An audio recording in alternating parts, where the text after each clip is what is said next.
11월 20일 금요일. 오늘의 말씀은 역대하 17장 1절부터 19절까지의 말씀입니다. 요즘 큐티는 남유다의 역사 이야기를 진행하죠. 오늘은 아사왕의 아들 여호사밧의 이야기입니다. 왕이 된 여호사밧은 여호와의 길로 행하여 하나님이 주신 부귀와 영화를 누립니다. 그는 35세, 유다의 넷째 왕이 되어 25년간을 다스리는데요. 첫 3년은 아사왕이 아팠던 때이기 때문에 아마 추측해서 볼 때 아버지 아사와 여호사밧이 섭정을 같이 했다고 보고, 또 이제 나중에 뒤에 가서 볼 텐데 마지막 6년은 그의 아들 여호람과 함께 나라를 다스린 것으로 보고 있습니다. 오늘 본문에서 여호사밧의 이야기를 좀 더 살펴보면요. 여호사밧은 하나님께 순종하죠. 먼저 신앙 개혁을 하고 하나님께서 이 신앙 개혁을 통하여서 선물로 군사적 부강, 부귀, 영화, 전쟁의 승리까지 누리게 하십니다. 오늘 본문 대부분의 내용은 하나님을 잘 섬겼던 다른 왕들과의 내용처럼 비슷한 내용이 있는데요. 우상을 제거하고 하나님을 잘 섬겨서 하나님께서 주시는 복을 누렸다는 그런 내용이죠. 그런데 특히 7절 이하를 보면 여호사밧의 특별한 업적이 나옵니다. 아까 말씀드린 것처럼 즉위 3년에 여호사밧은 대대적인 신앙개혁 운동을 추진하죠. 실질적으로 아마도 3년째가 되는 해가 단독 통치 첫 해였을 것이라 이렇게 학자들이 이야기하는데요. 이스라엘의 분열 후 아사 때 처음으로 시작된 남유다의 신앙개혁은 그의 아들 여호사밧의 시대까지 이어져서 하나님의 언약으로 지탱되는 이 유다 왕국의 신앙 명목을 이어가는 것입니다. 아사 왕의 경우는 백성에게 하나님을 찾고 율법을 지키라 이렇게 공포한 것만 기록되었으나 여호사밧의 경우에는 백성에게 율법에 대한 교육까지 시킨 점이 부각됩니다. 그는 방백들을 두어서 여러 성읍에서 가르치게 하고 또 그들과 함께 레위 사람과 제사장을 성읍을 순회하면서 가르치도록 했죠. 여기서 방백은 지방을 다스리는 지방 장관 이렇게 보시면 돼요. 자, 그래서 어쨌든 이 방백들의 역할은요, 교육이 잘 진행되었는지 확인하고 백성들이 율법을 제대로 지키는지 이런 것들을 지도하는 일을 맡았습니다. 또 실제 교육은 레위인과 제사장이 했는데요. 레위인과 제사장, 이들은 제사와 함께 말씀을 가르치는 것이 하나님께서 맡기신 책무였어요. 자, 그들의 그렇다면 교과서는 뭐였을까요? 뭘 가르쳤을까요? 네, 맞습니다. 바로 여호와의 율법책, 우리가 소위 말하는 모세의 오경이죠.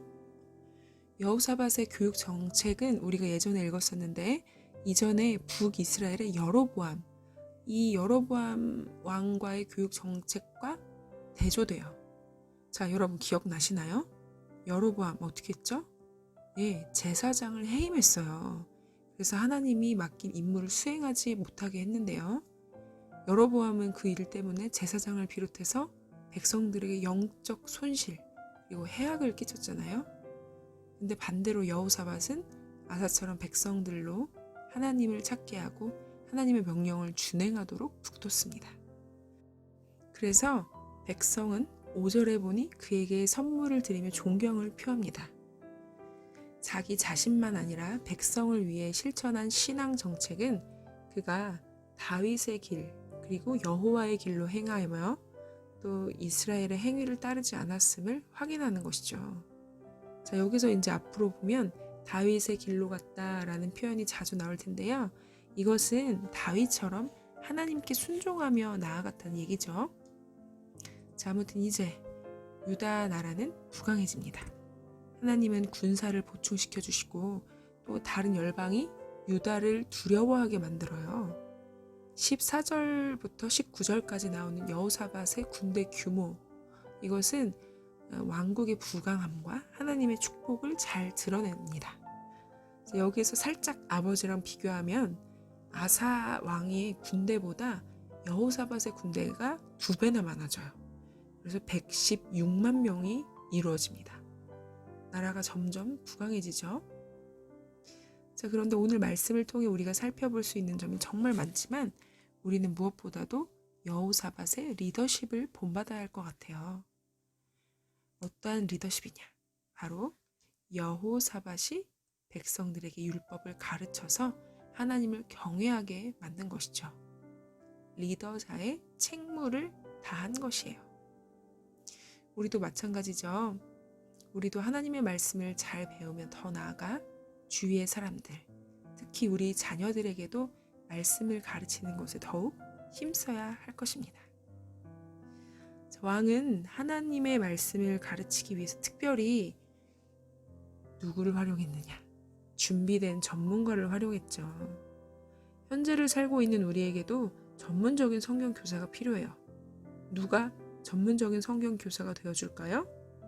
네, 바로 전도사님들, 목사님들이죠. 그래서 여러분, 먼저는 전도사님, 목사님들, 사역자들이 마음껏 공부할 수 있도록 좀 배려를 해주셔야 돼요. 사역자들의 주된 책무는 예배와 성경 공부예요. 물론 성도들도 돌봐야 되지만 사실은 성도들을 돌보게 하기 위하여서 세운 직분이 있죠. 누구죠? 장로님, 권사님, 집사님들. 이분들이 사실은 성도님들을 잘 돌봐야 돼요. 물론 교회의 상황 따라 역할 분담이 또 다를 수도 있지만요. 그러나 무엇보다도 우리가 하나님 말씀 앞에 서려면 사역자들에게 시간을 주어야 돼요. 공부할 수 있는 시간, 그리고 가르칠 수 있는 시간. 자, 오늘 여호사밧의 이야기를 통해서 여러분 또 많이 느낀 점들이 있을 것 같아요.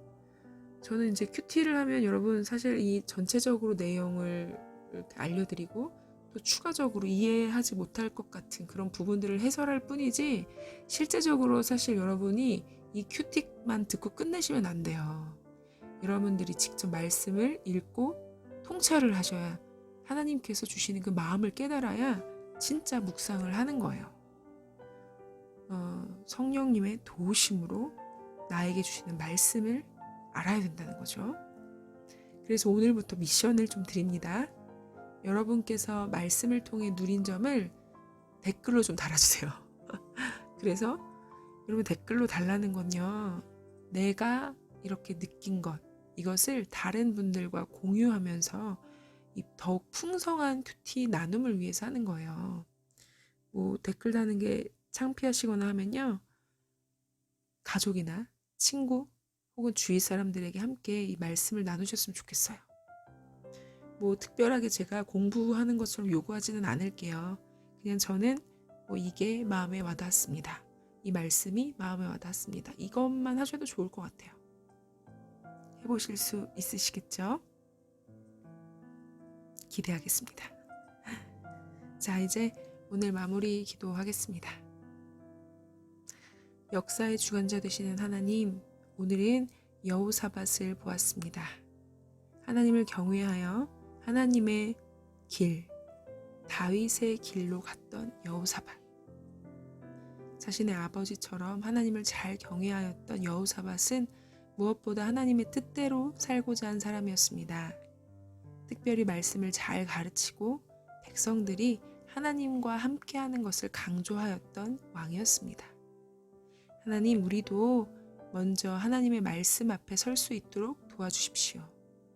그래서 이 말씀 가운데 하나님의 뜻을, 하나님의 마음을 깨닫고 더 나아가 행할 수 있도록 우리 가운데 역사하여 주시옵소서.